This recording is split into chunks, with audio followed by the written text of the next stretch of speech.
Ibrahim strikes again. What a moment. What a life.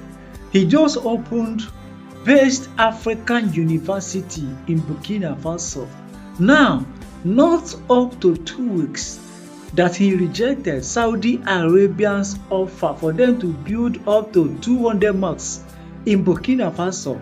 He told Saudi they don't need anything like mosques. They already have enough. They only need best schools, hospitals, good road and factories in Burkina Faso. If they can help them with any of this, they'll be okay. But if not, they don't need anything like mosques.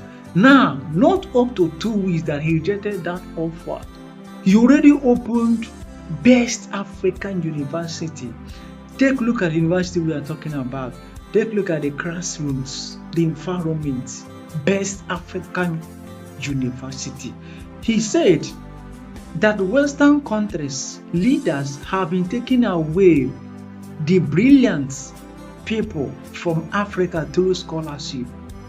He don't want Burkinabes to travel to Europe, to China to study.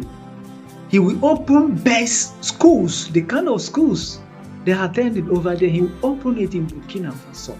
Take a look at it. He have done it. He have done it. Burkina Faso citizens are no longer traveling to Europe to study, to work.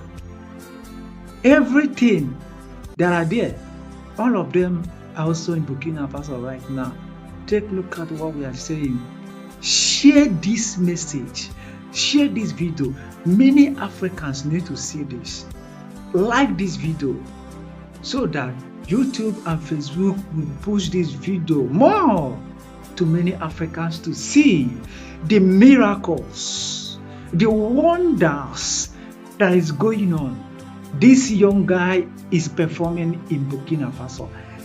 Watch the full video and share this video importantly.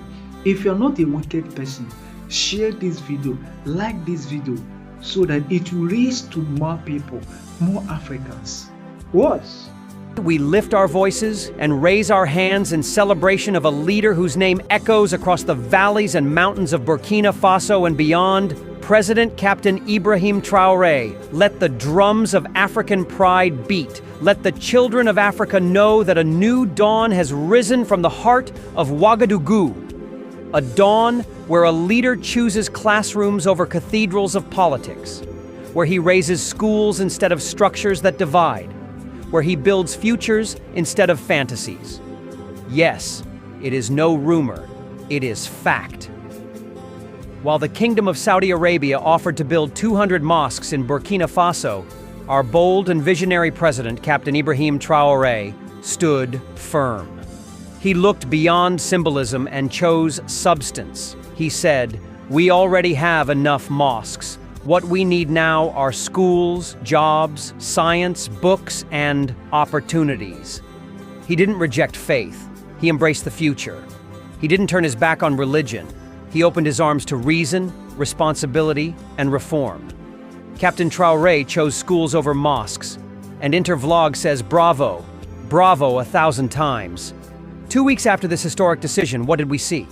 The inauguration of the Kojus Foundation's educational complex, the Kosiam University of Science, a world-class academic center in Nagrin, Ouagadougou, a center that will raise mathematicians, train physicists, produce biologists, and inspire Africa's next generation of innovators. Prime Minister Rimtalba Jean-Emmanuel Ouedraogo himself stood at that inauguration and said, "Burkina Faso's sovereignty must be built on scientific knowledge." For too long, African sovereignty has been mistaken for speeches. Traore and his team are showing us that true sovereignty is built with chalk and lab coats, not just slogans and ceremonies. The Kojus Educational Complex is not just a school. It is a revolution in concrete form. It is proof that in the Africa Captain Traore envisions, we don't build monuments to external powers. We build machines, algorithms, and knowledge hubs. The inclusion of English, programming, computer science, and cybersecurity at the secondary level is proof that this is not just a university. It is an idea that Africa can compete.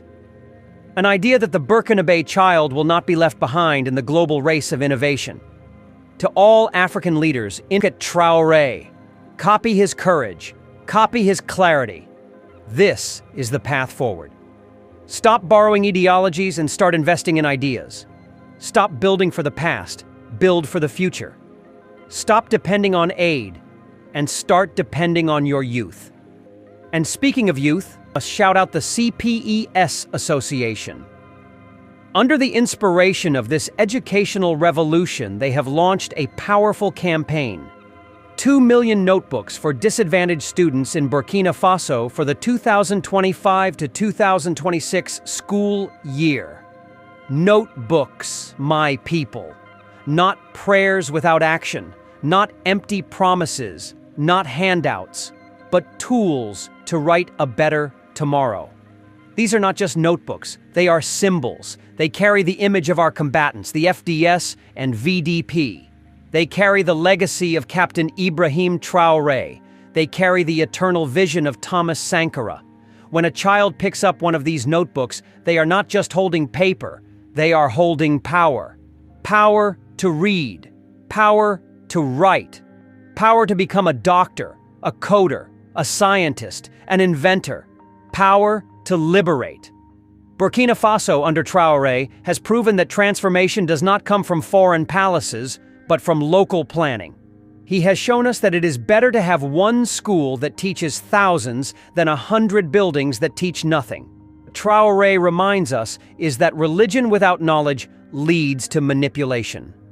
Faith without education leads to fanaticism. And a country that kneels in every corner but cannot build a robot is a country that will forever beg. Captain Ibrahimtraore said, "Enough. Enough of aid without dignity. Enough of dependence disguised as development. Enough of charity without capacity." With COJUS, with the CPES notebook campaign, with the rejection of 200 foreign-built mosques, Troare is redefining leadership in Africa.